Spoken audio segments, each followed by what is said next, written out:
안녕하세요, 수험생 여러분. 이번 시간에는 직업 3당사 2022년도 3회 실기 기출문제 풀도록 해보도록 하겠습니다.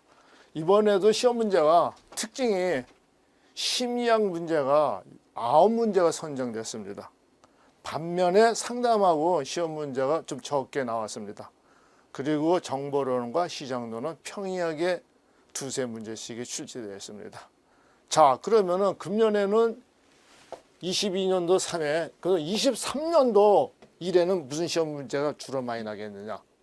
상담학 문제가 많이 난다고 볼 수 있도록 하겠습니다. 상담학 문제가 많이 출제될 것을 예상하고 있습니다. 자, 먼저 이번에 나왔던 문항 한번 보겠습니다. 자, 기출문제 기준 제작 시 사용되는 확률 표집 방법 3가지 설명하시라는 문제입니다. 3가지 문제. 자, 여기 기준 제작 시라고 확률 표집 방법을 했거든요. 확률 표집 방법. 이 문제가 과거에 몇 번씩 났었습니다. 여러 번 났습니다. 다 이렇게 여러 번 났거든요.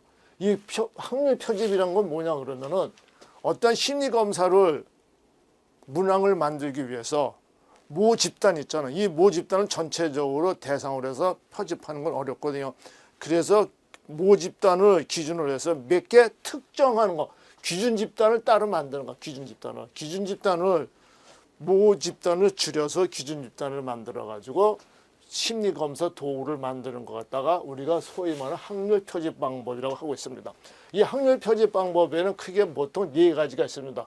근데 보통 우리가 4가지가 있는데 시험에 자주 나오는 건 단순 무선 표집 방법과 그 다음에 층화 표집 방법과 집약 표집 방법이 있다 하겠습니다.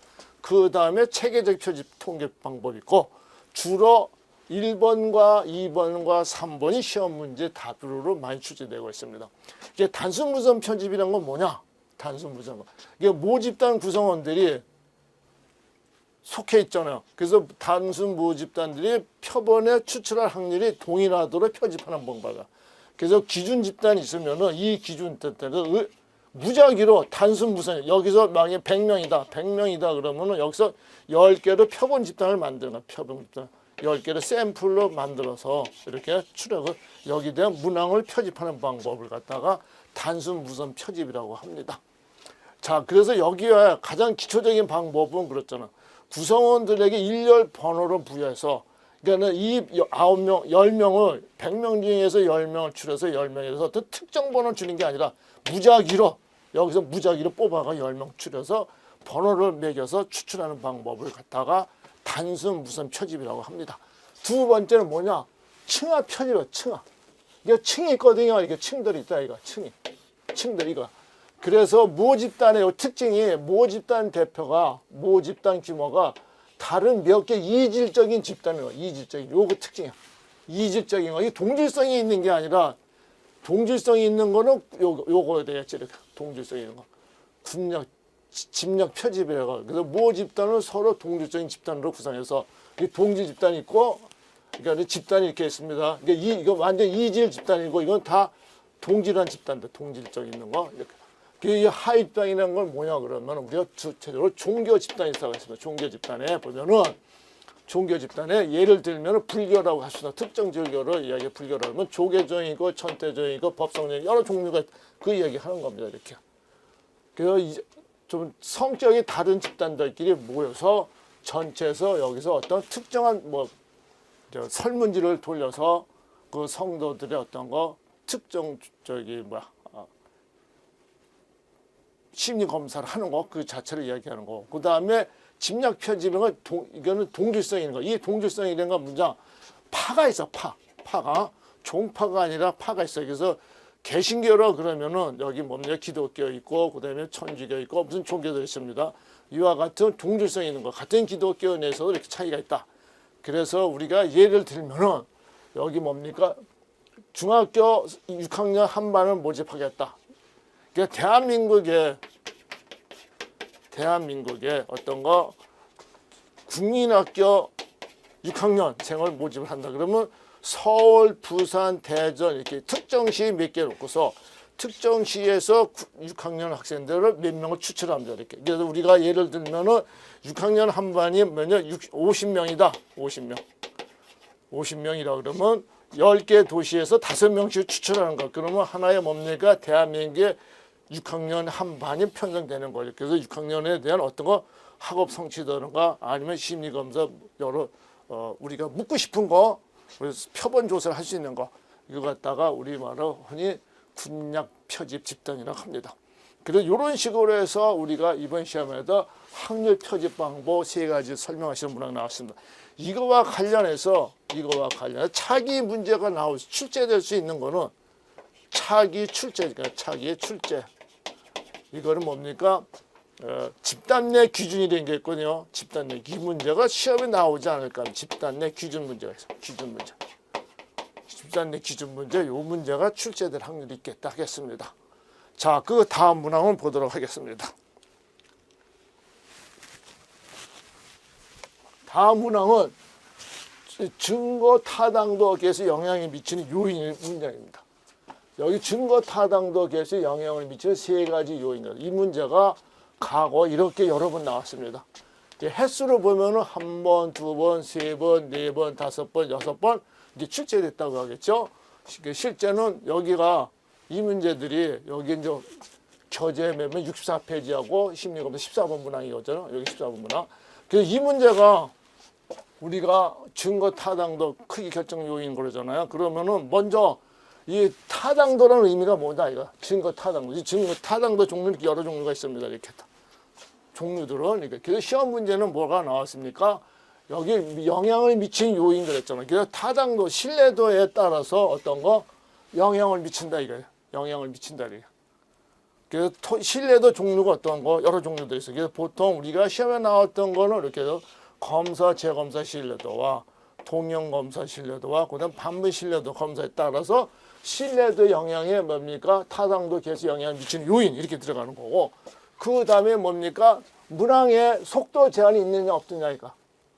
시간이 있는 경우와 시간이 없는 경우 있죠. 시간이 있는 경우는 어떤 거? 영양 검사가 되는 거고 시간이 있는 건 속도가 되고 속도가 되는 거고 그다음에 시간이 없는 거 그 영양 검사가 되는 거예요. 영양 검사 이렇게 됩니다.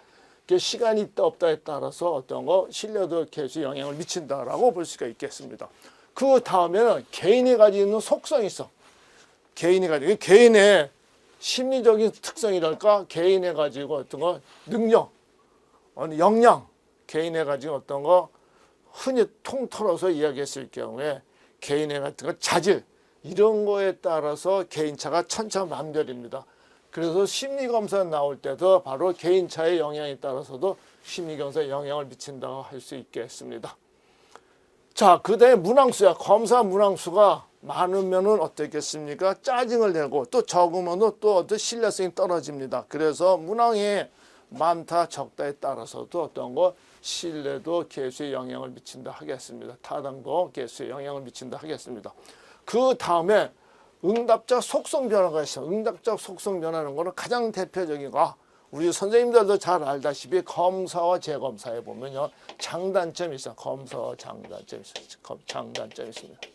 이 검사와 장단점의 장점은 뭡니까? 빨리 검사를 속도 뭐랄까 다시 검사를 하니까 가장 먼저 신뢰성이 높다라고 보겠죠. 그래서 뭡니까? 속도가 빠르고 반면에 단점은 뭡니까? 사람들이 검사 재검사할 때 어떤 거 우리가 흔히 말하면 속성 변화라는 건 뭡니까? 개인의 어떤 수준 차이 여기는 아까 보면 개인 수준 차이가 나왔잖아요. 여기가 이 개인 수준 차보다도 여기는 뭡니까? 개인의 같은 어떤 거 이거는 소위 말하면 환경이죠. 환경. 그러니까 내적 환경과 외적 환경으로 나눌 수가 있겠습니다. 내적 환경과 외적 환경으로 나눌 수가 있는데 주로 시험에는 내적 환경이라는 건 어떤 거냐 그러면 내적이죠. 개인의 가지고는 뭡니까? 성수도죠. 정신적인 문제, 그다음에 개인이 가지고 질병 이런 문제가 되고 그 다음에 외적 환경은 뭐가 있느냐? 그 시험 치는 당일날 뭡니까? 일기 그다음에 뭡니까? 그 분위기 있지 분위기. 그러니까 뭡니까? 시험장에 소음, 공해 이런 영향이다. 날씨에 따라서 민감하잖아. 사람들이 날씨가 구주로면 뭡니까? 시험에 분위기도 망쳐지고 그 다음에 뭡니까? 개인이 가지고는 여러 가지 개인들이 가진 건 뭐 많겠죠. 이거 특히 질병. 그 다음에 간밤에 술을 먹고 그 다음날 이런 시험 본다는 자체가 영향을 미친다 이게. 그래서 응답자 속성 변화라는 용어가 있다라고 할 수 있겠습니다. 이런 거는 여기 장단 이런 영향들 내적 요인과 외적 요인은 바로 검사 재검사의 장단점과 다 연관성이 있는 겁니다. 그래서 시험에 검사 재검사의 장단점 써라 그러면은 바로 요렇고 여기 나왔던 문항과 연계시켜서 선생님들 공부하시면 좋겠다라고 할 수 있겠습니다. 자, 여기 보면 증거 타당도가 계속 영향을 미친 거랬잖아. 이 문제가 지금 여기 두 번째 문제잖아. 두 번째 문제인데 과거 이전 문제는 주로 어떤 건 맞습니까? 우리가 신뢰도죠. 신뢰도 종류 3개가 있었잖아. 3개가 있었습니다. 이렇게 보통 3개. 이 3개와 그 다음에 타당도 문제가 있어.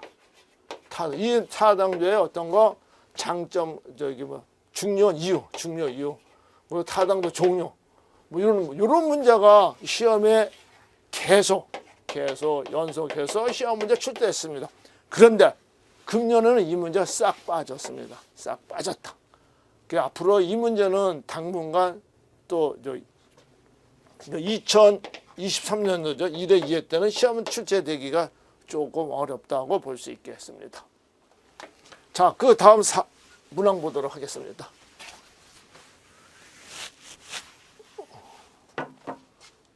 자, 3번 문항은 뭡니까? 이렇게 나왔습니다. 자, 교재 65페이지 15번 문항이죠. 아까 14번 문항이었었고, 측정 신뢰도를 높이기 위하여 측정 오차를 줄이는 방법. 오차를. 그래서 이 문항도 여태까지 시험 문제가 이렇게 계속 났습니다. 계속 났단 말. 이렇게. 그래서 여기 시험에 출제된 거 보면은 선생님들이 스스로 공부를 하시잖아. 스스로 공부를 한다. 스스로 만약에 계속 공부를 하신다 그러면 시험 문제가 2000년도 뭡니까? 이하죠. 2000년도 이하. 이때 출제됐던 문항들 잘 보셔야 되겠죠. 출제 문항. 기출 문제죠. 이 출제 문항들이 한 번 나왔던 문항어 다시 한번 꼭 나올 확률이 많다라고 볼 수 있겠습니다. 그 다음에 현재 시점에서 2년을 거꾸로 가. 2년을. 왜냐 그러면은 우리의 직업 상담사 검사 시험 문제가 1차 시험이 뭡니까? 2차 시험 보기 위해 유효 기간이 얼마입니까? 2년이잖아. 그 2년이기 때문에 2년 전에 꺾고 피드백에서 이때 좌우의 문항이 출제될 확률도 많다라고 볼 수 있겠습니다. 그래서 2년 정도 피드백에서 그 전에 나왔던 문항들 있죠. 2년 전 시점으로 해서 좌우 문항을 보시는 것도 좋겠다 하겠습니다. 그 다음 현재 시점에서 10년 정도 빠꾸 보는 10년 정도. 10년 정도에 첫 출제됐던 문항이 한 번도 출제가 안 됐다. 그러면 이것도 출제될 확률이 높다라고 볼 수 있겠습니다. 그래서 시험 문제가 앞으로 시험 문제 나온다. 이렇게 3가지 방향을 중점적으로 공부하시면 좋겠다 하겠습니다. 자, 다시 말씀드리겠습니다. 자, 혼자서 스스로 공부하신다 그러면은 2020년입니다. 2020년을 기준으로 해서 출제됐던 문항들을 중점적으로 보셔야 되겠고, 두 번째는 뭐냐? 현재 시점에서 2년을 꼭 피드백해서 2년 전에 봤던 문항을 다시 한번 보시는 거예요. 2년 전에 출제된 2년 전 좌우어 문항이 나오는 것으로 확률이 높겠다 하겠습니다. 그 다음에 현재 시점에서 10년 전 거로 보는 거예요. 10년 전에 시험 문제 한 번밖에 안 났다. 그러면 다시 출제될 확률이 높다라고 볼 수 있겠습니다. 이게 3가지의 패턴을 우리 수험생님들께서 각별히 조심해 주시면 좋겠습니다. 자, 그 다음 문항 보도록 하겠습니다. 자, 여기 이제 3번 문항입니다. 측정도에 미치는 오차를 줄이는 거죠. 이렇게 출제됐다라고 했습니다. 자, 그래서 문항수가 많다, 적다. 그래서 문항수를 보통 늘려라. 그다음에 오차 변형을 당연히 어떤 걸 줄여야 되겠죠. 그다음에 신뢰도가 나쁜 문항은 그건 제거시켜야죠. 당연히 제거시키는 거. 그다음에 검사 환경 통제로 균일한 조건을 유지해야 돼요. 여기 균일한 조건을 이제 문항의 들쭉날쭉하면 조건들이 다르면 안 된다라고 할 수 있겠습니다. 그다음에 매뉴얼이 있어. 심리검사의 어떤 최종 매뉴얼 소위 표준화 시켜야 돼요. 실시가 채점 과정이 표준화돼야 된다. 그래서 우리가 측정 오차를 줄이는 거, 오차를 줄인다 그랬죠. 오차를 줄이는 거. 이 정도 쓰시면 된다 하겠습니다. 자, 그 다음 문항 보도록 하겠습니다.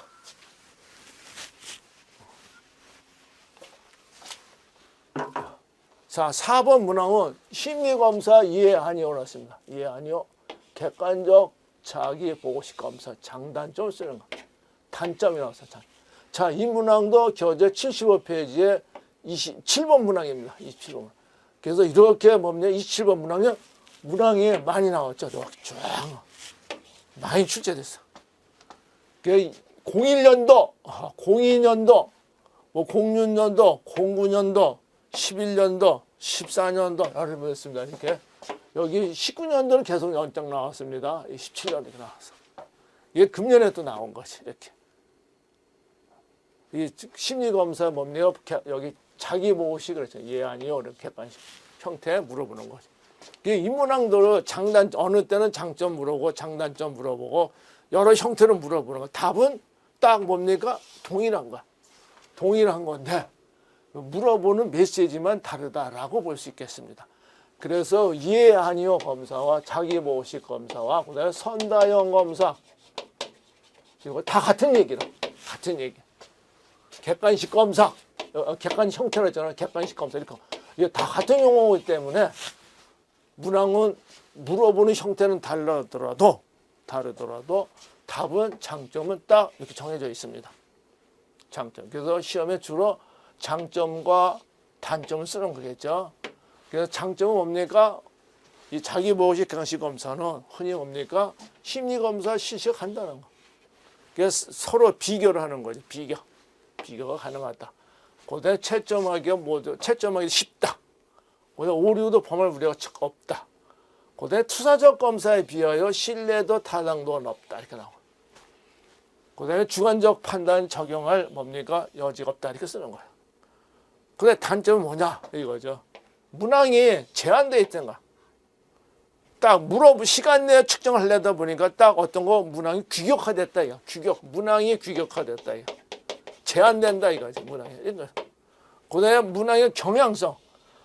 응답 방식에 따라 결과 영향을 받아. 이게 어떤 사람은 제가 이런 예를 들어본 적이 있었어. 어떤 예가 있었느냐?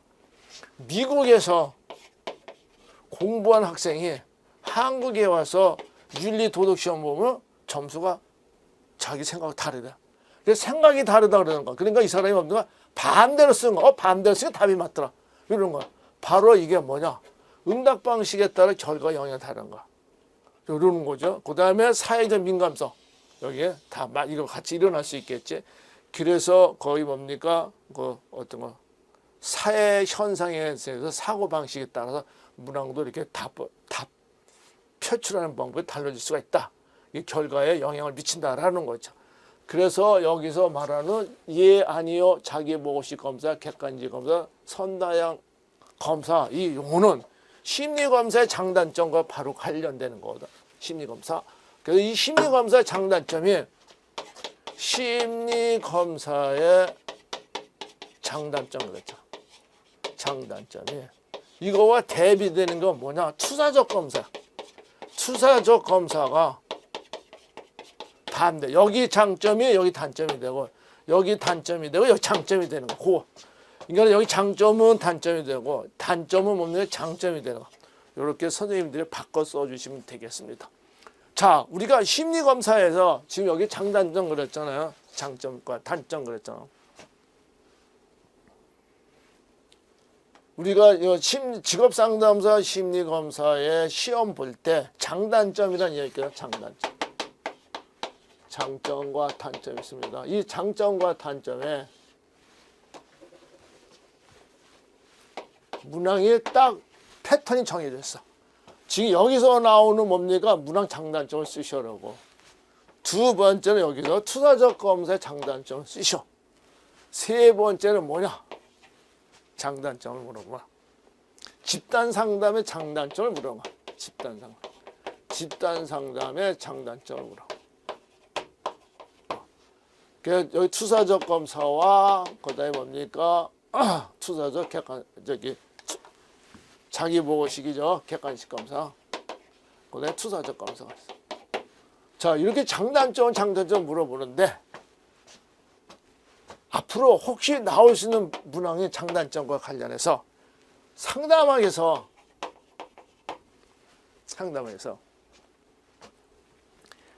개방형과 폐쇄형 질문이 있어. 개방형 질문과 개방형 질문, 개방형 상담 이렇게 상담, 개방형 질문. 그다음에 폐쇄형 질문. 요런 거 장단점, 요것도 시험 나올 수 있는가. 이게 장단점이나 용어가 패턴, 이 문제들이 이거 계속 뭡니까? 순환해서 시험 문제 나왔습니다. 순환해서 나왔는데 요 개방형, 폐쇄형 질문, 요 상담, 폐쇄형 상담, 개방형 상담, 그다음에 이 용어 딱 구조적 상담과 그다음에 비구조화 이렇게 용어 쓸 수 있겠죠. 비구조. 구조화 상담과 비구조. 요거와 개방형 설명어, 개방형 상담은 뭐냐? 개방됐잖아. 이게 구조화가 되지 않아. 비구조화. 용어 같은 거로 답을 쓰시면 되는 거. 그다음 폐쇄형 질문 나왔다. 이게 구조화된 거. 요거 반대 쓰면 돼요. 그래서 시험 문제, 요런 문제가 앞으로 예상할 수 있는 문항이라고 할 수 있겠습니다. 자, 여기서 이제 장단점의 이야기에서 우리가 일반적으로 자기보고식 검사에 여러분들과 대표적으로 심리 검사를 여기 있죠. 이해가 있습니다. MMPI와 MBTI와 GAT와 그다음에 KWAIS를 성인 지능 검사죠. 이렇게 나온 것들. 근데 일반적으로 심리 검사 이런 것들이 있다라는 거죠. 자기보고식 검사. 자, 그 다음에 5번 문항 보도록 하겠습니다. 5번 문항은 뭡니까? 이렇게 진로 성취도금 CMI입니다. CMI. 이것도 교재에서 88페이지에 42번 문항이 있습니다. CMI 태도, 척도와 능력 척도를 각각 쓰셔라. 과거에는 따로 시험 문제 나왔는데 이번에는 종합해서 나왔습니다. 종합해서. 자, 일단은 뭡니까? CMI는 논하시오라는 문항. 그다음에 뭐냐면 실력 검색 예를 들어 설명하시오. 그다음에 능력, 요 문장이에요. 요 문장이 여기 두 가지 쓰라 그러고 여기는 뭡니까? 각각 세 가지. 이 문장이 그대로 나왔던 거죠. 여기는 먼저 태도, 척도만 쓰라 그러고 여기 능력, 척도 세 가지 써라. 여기 태도, 척도 세 가지 써라 이렇게 썼어. 그래서 이것도 마찬가지로 CMI라는 개념이 뭐다? 먼저 알고 그 다음에 거기에 대한 어떤 거 문항 구성을 보시면 되겠죠. 이렇게 나오는 거. 이게 CMI와 상관되는 거 CDI가 있어요. CDI와 그 다음에 이거 비슷한 게 CMI가 있습니다. 이거는 수포가 낸 거고 수포 아저씨가 낸 거고 그 다음에 이건 크리티스가 낸 거. 이게 CDI는요 별로 시험 출제 잘 안 되더라고. 이 CMI가 여기 능력 척도와 태도 척도가 있잖아. 태도 척도. 능력 척도 태도. 자, 전에 CMI는 크리티스가 낸 거고 크리티스가 뭐라고 그러냐 그러면 이거 여기 진로 발달 검사를 흔히 여기 두 개를 했어서 이거 능력 개념 검사, 능력 검사 구분했었거든요. 구분했는데 이것을 가지고 피검사 진로 선서 가지고 태도와 핵심이 이거 태도와 능력 어느 정도 발달되는 걸 측정하는 것을 갖다가 측정하기 위해서 요거 진로 선택 내용과 진로 선택 과정을 통합하는 최초 객관식. 그래서 이 문제가 중요하다는 얘기입니다. 그러니까 진로 선택하는데 내용과 진로 선택 과정을 통합을 했어. 그래서 흔히 말해서 진로 선택을 하는데 진로 선택이나 폭이 넓잖아. 그래서 얼마만큼 없는 태도와 능력이 발달됐는가 측정하기 위해서 측정 내용과 측정 과정, 선택 과정이에요. 선택 과정과 선택 내용이죠. 선택 내용과 선택 과정 통합시키는 최초 객관적 표준의 검사 도구를 크리티스가 개발했다 이거. 그래서 여기에서 구성 방법, 합리적 방법과 경험적 방법을 결합시켰다. 이게 또 특징이죠. 합리적 방법과 경험. 자, 그래서 여기서 태도 시험에는 요런 거는 시험 객관식 문제 자주 나왔는데 주관식 문제에서 요거만 치렀습니다. 주관식 문제에서. 그 태도 척도는 흔히 두 가지가 있어요. 그 안에가 선발형 척도와 상담형 척도예요. 이게 선발형 척도는 시험에 별로 안 나고 상담형 척도만 시험에 또 나옵니다. 상담형 척도만. 그래서 이 상담형 척도와 선발형 척도와 상담형 척도를 요 다음 페이지가 있습니다. 이렇게 구분되어 있습니다. 자, 여기서 보면요. 자, 여기 상담형 척도만 따로 주관식 문제, 아니 객관식 문제 자주 나옵니다. 참여성과 독립성과 성향, 그다음에 뭡니까? 타협, 그다음에 결정성. 그래서 여기에 대한 문항들이 시험에 자주 나오고 사례들이 이렇게 시험에 나왔던 거. 객관식 문제. 그런데 주관식 문제에서 이걸 쓰는 게 아니라 요거 쓰는 거야. 요거 5가지 쓰라는 거. 5가지. 태도 척도야. 그 다음에 능력 척도는 뭐냐? 마찬가지로 요거 5가지만 또 쓰는 거예요. 5가지만 또 쓰는 거. 이렇게 5가지. 그래서 이거는 뭡니까? 그냥 의무적으로 암기하셔야 되겠지. 암기하고 여기에 대한 내용들은 이런 거는 객관식 문장이고 여기에 대한 구체적인 내용 설명하는 문장은 안 났습니다. 하여튼 의미는 그런 겁니다. 태도 척도에 5가지 상담용 하는 거. 그 다음에 능력 척도에 5가지. 그래서 어느 때 3개 써라 라고. 근데 이건 순서가 이렇게 정해져 있어요. 요거만은 순서가 정해져 있어요. 이거는 순서가 정해져 있지 않는데 요거는 순서가 정해져 있습니다. 순서. 이게 특징이야. 특징. 순서가 정해져 있다. 이게 해석 방법에 큰 의미 없어요. 넘어가고요. 이거는 그냥 선생님 읽어보시면 되겠습니다. 시험 문제가 이렇게 CMI 검사가 시험에 자주 나오고 이 CMI와 관련되는 거가 특히 뭐가 있느냐? 포괄적 직업 상담에 있어요. 포괄적 직업 상담 모형이 있거든요. 직업 상담 모형. 상담 모형, 이론적 모형과 방법이 있어. 여기에 CMI가 많이 관련되고 그 다음에 또 하나는 뭐냐? 행동주의가 나. 행동주의 상담에도 CMI, 다른 데는 CMI 별로 안 되는데 특히 요쪽에가 CMI는 포괄적 직업상담, 이론적 모형과 방법. 그다음에 행동주의 직업상담과 이론적 모형과 방법. 이론적 모형과 방법의 시험 문제. 앞으로 이 문제들은요. 주관식, 우리 실기잖아, 선생님들이요. 실기 2차 시험 문제에 실기 첫 출제 될 거, 앞으로. 첫 출제 될 거는 여기서 시험 문제 많이 나옵니다. 앞으로 많이 나옵니다. 그래서 이 첫 출제 되는 문항을 제가 가지고 있는 우리 교재 있죠. 교재가 부록 2가 있어. 부록 2거. 부록을 참고하시면 되겠어요. 이 참고 부록이 어떻게 생겼느냐. 부록을 잠시 말씀드리도록 하겠습니다. 부록이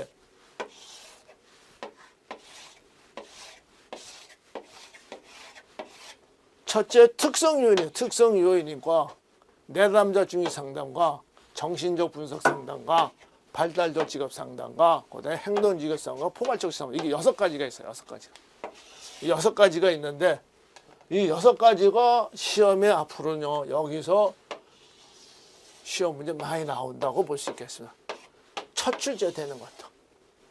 그래서 여기에 뭡니까?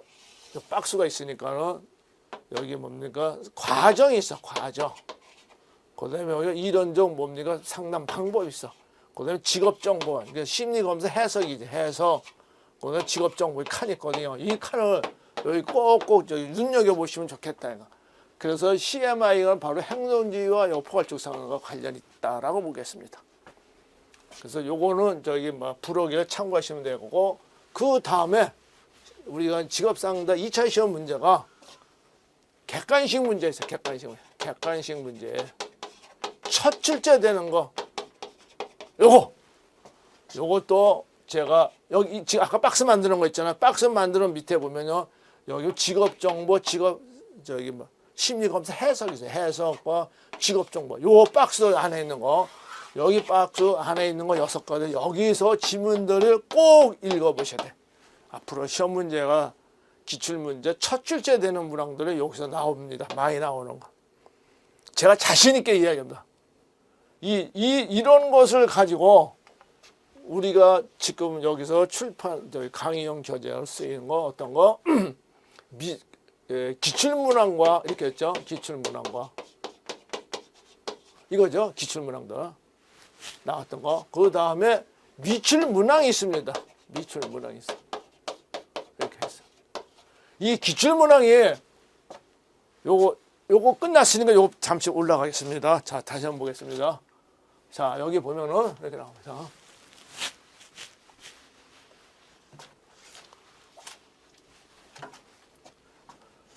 기출문항과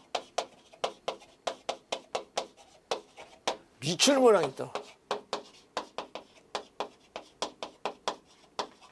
이 기출문항은 이겁니다. 여기 교재에 이렇게 딱 있어. 자, 이렇게 다 이렇게 있습니다. 이렇게 몇 년도 몇 년도 몇 년도 있잖아. 그래서 이 연도수가 초기 때부터 지금 2022년 3회까지 다 표시가 돼 있어. 이렇게 다 표시가 돼 있어. 다 표시가 돼 있어. 이게 어느 출판사가도 이렇게 표시된 책이 없습니다. 일반적으로 그냥 이 한 문장 주고 몇 년도 몇 년도 몇 년 이렇게 나왔지. 요거 하나 주고서 이렇게. 그래서 우리가 여기서 수도 직업학교에서 만든 문항들은 전부 다 표기해서 이렇게 따로 또 표기를 했습니다. 그래서 이게 특징이야. 문항이 기출문항이 특징입니다. 그 반면에 미출문항이 있으면 미출문항은 상담학도 100문제, 심리학도 100문제, 나머지는 30문제 됩니다. 이렇게 해서. 자, 이거 미출문항은 어떻게 됐느냐? 기존에 이 책 만들 때 2009년도, 10년도 뭐 그 정도 됩니다. 10년도 이렇게 될까. 그 당시 때 미출문 시험에 한 번도 출제 안 하는 문항을 다 만들어 놓은 거야. 그래서 우리가 흔히 말하면은 예상문제라는 용어 씁니다. 예상문제였어. 이거 저는 예상문제라는 용어는 안 씁니다. 예상문제는 기출문제가 예상문제 될 수 있기 때문에 또 한 번 출제 안 하면 예상문제다. 그래서 이거는 저는 안 쓰고 기출문제하고 저는 여기다 미출문항이라고 만들었어요. 미출문항. 그래서 제가 미출문항을 한 100여 문제씩 이렇게 만들었거든요. 이 미출문항이 2010년 이후에 여기서 출제가 되더라. 이게 출제가 되는 거야. 이게 첫 출제. 시험 본다 한 번도 출제 안 한 분들 여기서 출제되기 시작하더라. 그래서 제가 속으로는 이래서 여기 있는 미출문항에 토시 하나 안 틀려 그대로 출제되더라. 그대로 출제되는 거야. 토시 하나 안 틀려 그대로 출제되는 경우가 있습니다. 그런 문항도 있어. 이게 특징이다. 앞으로 기출문제는 처음 출제되는 건 여기서 범위에서 출제될 확률이 많다라고 이야기하겠습니다. 우리 본 교재 특징이 바로 이겁니다. 이거는 어느 출판사가도 없습니다. 저희만 가지고 있는 출판사고 제가 이 문항을 만들면서 카페에다가 전부 다 올리기도 한번 해봤어. 올렸더니 이 문항이 다 이제 퍼져서 제가 수입을 돈 버는 사람이 아니기 때문에 그런 시스템이 있다는 거 제가 말씀드렸습니다. 자, 일단 기출문항과 미출문항이 이렇게 차이가 있다는 거. 그래서 미출문항은 1번부터 어떠고 이거는 100번 단위겠지. 그래서 이게 199로 끝나고 지금 현재 한 104, 105까지 나왔거든요. 근데 미출문항은 201번부터 나와. 201번부터 쭉 계속 나와. 201번. 여기는 현재 110까지 나와. 110번까지. 이게 앞으로 여기 90문항이 더 남았잖아. 수년 동안 90문항. 그래서 여기까지 이렇게 제가 문항을 만들고 여기 미출문항을 200단위로 만들었어요. 여기 기출문항. 표시 이렇게 돼 있다라고 말씀드리도록 하겠습니다. 자, 그 다음에 여기 사회학습 이론에서 크럼볼츠가 제시한 진로 선택이 지금 요인 거. 크럼볼츠가 진로 선택이야. 진로 선택이라는 용어. 진로 선택. 자, 그래서 여기에 보면 진로 선택의 미정은 마찬가지고 사회학습이 개인의 진로에 미치는 영향, 요소, 진로 결정에 미치는 4가지 영어 이렇게 나왔다. 시험에 이렇게 나왔다. 사회학습이라는 게 뭐냐? 이게 사회학습이거든. 인간의 행동이 정신과정을 통해서가 아니라 이거. 학습을 통해서 이해되는 거. 핵심인 거. 그 다음에 교육적, 직업적 어떻게 획득하고 프로그램을 어떻게 현장에 선택해서 환경과 작용에 무엇을 학습했는가. 그러니까 학습 내용이 바로 이거. 어떤 걸 학습했느냐 이거. 이런 거 상호작용해서 얘기해.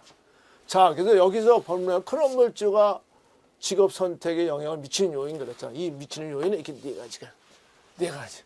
보통 3개 써라, 4개 써라 이렇게 나오잖아요. 여기서 4개 써라, 여기 3개 써라 그러니까.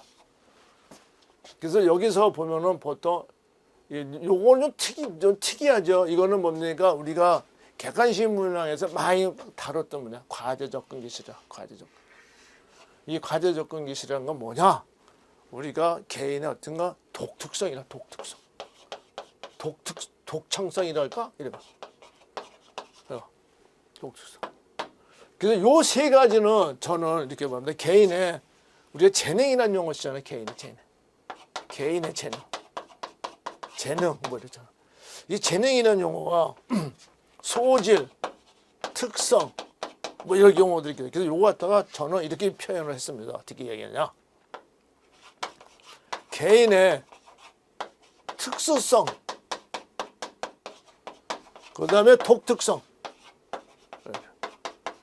이게 개인의 특성은 뭐냐? 우리가 뭡니까? 개인의 소위 말하면 소질이야, 소질. 소질과 적성, 뭐 이런 것들 이야기하는 거. 재능, 그래, 뭐 재능 다 포함되겠지. 소질, 재능, 적성 이런 거. 근데 이 독특성은 뭐냐? 나만이 가지고 있는 거야. 나만이 가지고 있는 거야. 나만이 가지고. 이건 다른 사람들 다 가지고 있어. 특성, 개인에 관한 어떤 거, 특성이라는 얘기는 우리가 심리검사, 적성검사, 이게 개인의 특성이 나오죠, 그 자체. 그래서 이건 다 이렇게 이야기하는 거고. 이 독특성은 남들이 가지고 있지 않은 자기만의 가지고 있는 독특성. 이게 특성. 이 특수성은 누구나 다 가지고 있는 거야. 이건 독특. 그래서 저는 우리 청년들한테 야, 너 개인이 가지고 있는 너만의 브랜드가 뭐가 있느냐? 저는 이걸 이야기해요. 너만이 가지고 있는 브랜드가 뭐냐 이것이. 그래야 차별화가 되는 거. 다른 사람과 구별하는 방법이 이거야. 이거는 개인의 어떤 역량이 있고 없고 차이뿐인 거. 더 아느냐 덜 아느냐 이게 차이야. 그러니까 학습을 많이 하는 사람은 더 저기 하고 학습을 적은 있고. 그러니까 지식과 기술의 능력은 양 차이죠. 이거는 양 차이가 아니라 나만 가지고 있는 거. 나만 가지고 있는 거. 독특성. 이쪽에다가 그래서 우리가 이력서 쓸 때 바로 뭡니까? 면접할 때 어디 가서 자기만의 어떤 거 브랜드 만들 요걸 강조를 해야 돼요. 나만의 가지고 있는 거. 나만의. 예를 들면은 남들의 이과야 다. 문과다.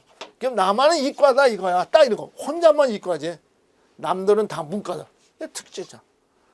그 남들이 뭐 영어, 수학, 과학 다야. 나도 얘도 다야 이런 거. 다야. 그러나 요거만 다르다 이거. 특이한 거.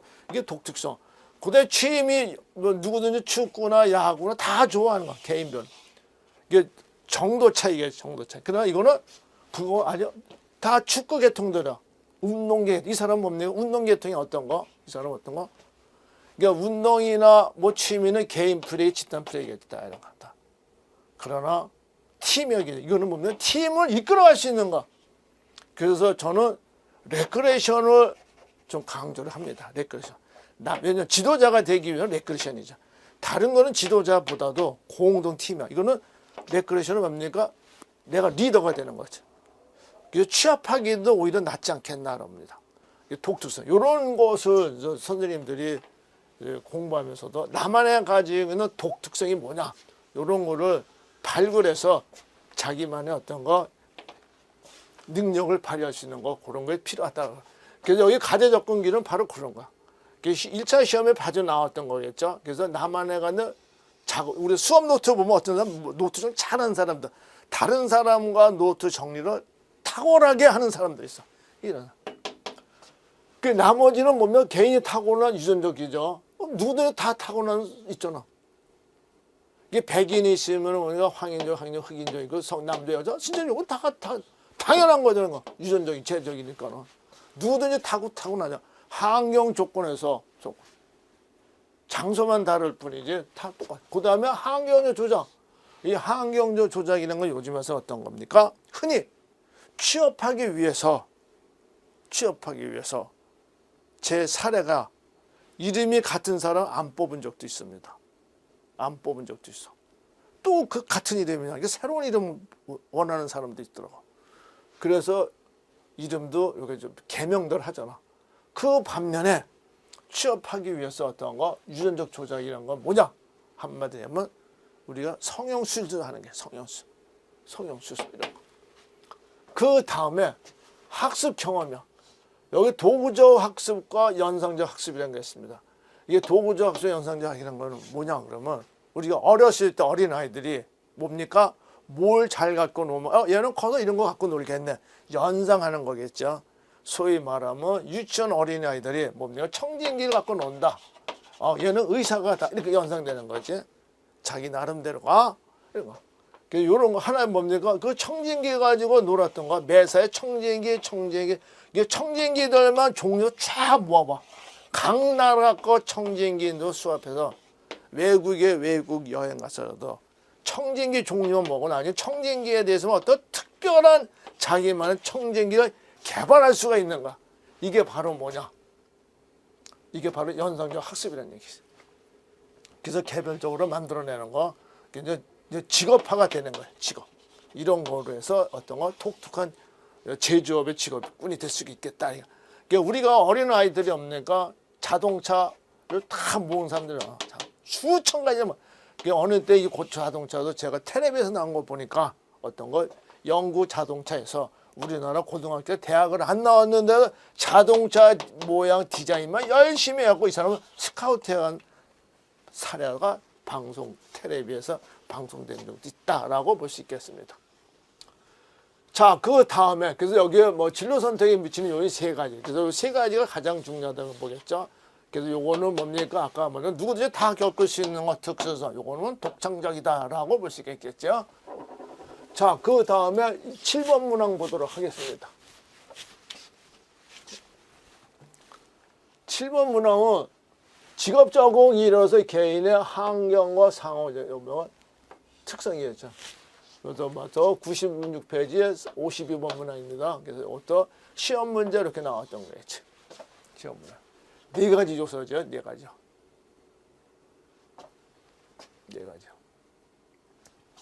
그래서 여기 환경과 상호작용이 있었는데 요거 직무 특성 양식, 직무 성과 가정이라고 쓸 수 있어. 시험에 이 용어가 싹 빠지고 요 용어로 나오더라도 혼동하지 마시고 적용하더라도 같은 얘기니까 같은 얘기입니다. 이게 성격 유형 요소로 해가지고 이렇게 요거나 같은 얘기입니다. 같은 얘기. 혼동하지 마십시오. 그래서 여기 신속성과 역량과 리듬과 인내를 얘기했지. 그래서 여기는 뭡니까? 신속성이라는 거 뭡니까? 빠르는가? 빠르다는 거 뭡니까? 여기서는 정확성이라는 의미가 뭐 아니라 요거 속도예요, 속도. 얼마나 빨리 가느냐, 이게 속도.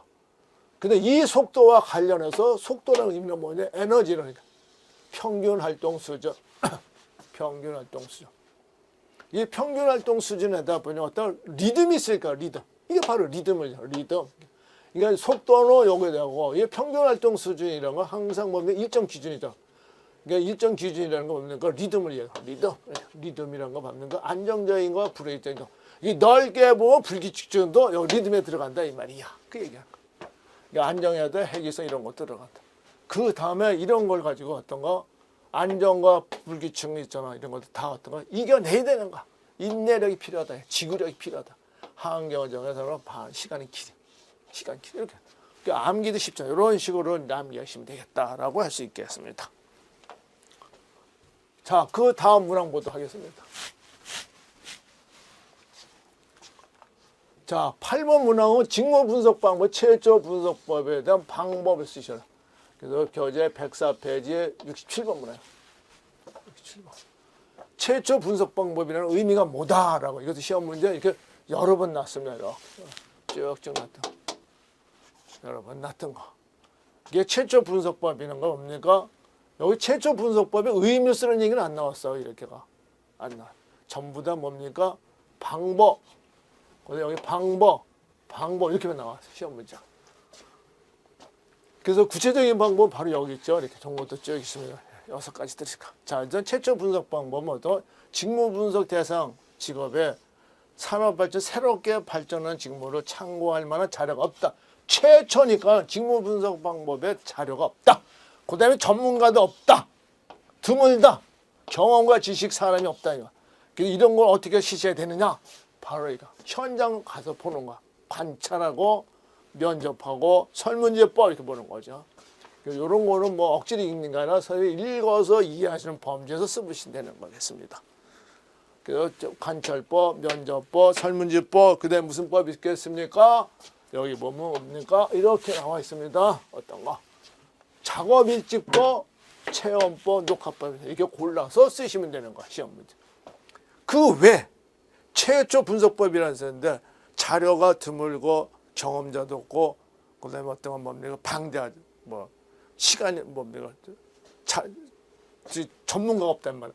자, 이거와 비교해서 비교확인법은 뭐냐? 이거 뭡니까? 너무 오래됐어. 이게 자료가 많아. 이게 특징이야.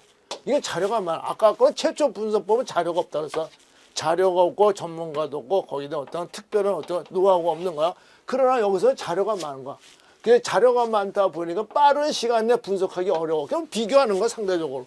그러니까 우리가 흔히 어떤 거 병원 선생님들이 병원에 갑니다. 병원에 가면은 왼쪽하고 오른쪽이 그러면 왼쪽과 오른쪽이 정상이에요.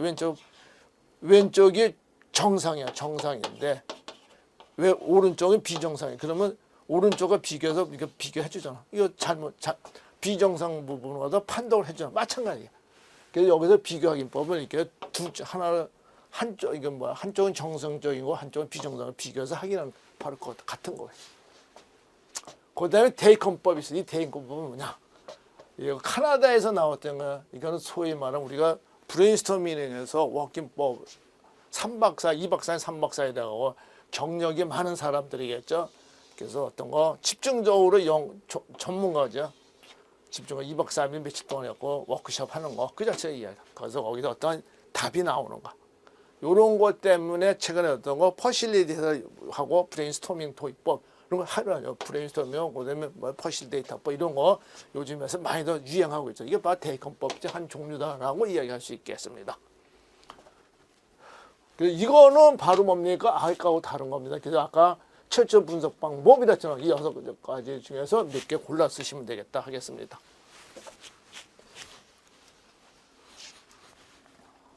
자, 그 다음 보겠습니다. 여기 직업 적응에는 중요하게 되는 직업 가치 용어, 직업 가치나 용어.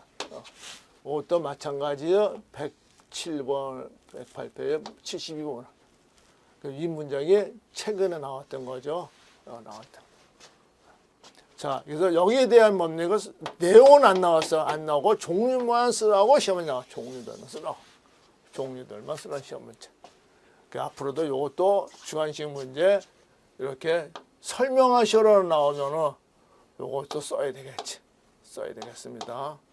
그러니까 한 번씩 읽어보시면 자세히 뭐 예측되는 거 선생님 골라 쓰시면 되겠지. 이 문장 그래서 내년 되는요 2000 얼마 23년에는요 2023년에 1회 때 2회 때는요 직업 적응 이론 문제는 시험에 안 나올 출제가 될 확률이 적다라고 보겠습니다. 자 2023년도 다시 갑니다. 2023년도 1회 때 2회 때는 직업 여기 있잖아요. 이게 직업 적응이랑 직업 적응 이론 문제는 출제가 안 되겠다. 이 앞에도 하나 있었죠. 직업 적응 이론에 뭡니까? 성격 요소를 했잖아요. 4가지 있었잖아. 그거 마찬가지 시험 문제 안 납니다. 이거. 혹시 날 수도 있겠지만은 저 견해는 시험에 안 나온다고 볼 수 있겠습니다. 왜 그러느냐? 이건 강론적인 문제거든요. 심리검사에서 시험 문제가 심리검사에서 직업심리학이죠. 직업심리학 시험 문제가 단원이 있어. 단원. 어느 단원이 시험 많이 나오느냐? 시험에 다 출제되는 거야. 다 많이 출제될 수 있는 거는 바로 직업심리학에서 심리검사. 쉽게 얘기하면 심리검사. 심리검사 단원 문제가 보통 6문항 중에서 3문제 이상이 여기서 나옵니다. 3문제, 4문제가 출제되는 거야. 그 다음에 이론 문제, 이런 거. 이론 문제가 한두 문제. 그 다음에 직무 분석 방법이 직무 분석법에 한 문제, 두 문제인가. 그래서 이론 문제와 직무 분석에 관한 단원이 만화에 3문제, 2문제 이렇게 나오고 심리 검사가 3문제, 4문제 출제되는. 그래서 이 분야 출제 뭡니까? 빈도수가 높은 문항이에요. 단원을 조심해요. 심리 검사 단원이 중요하다라고 볼 수 있겠습니다.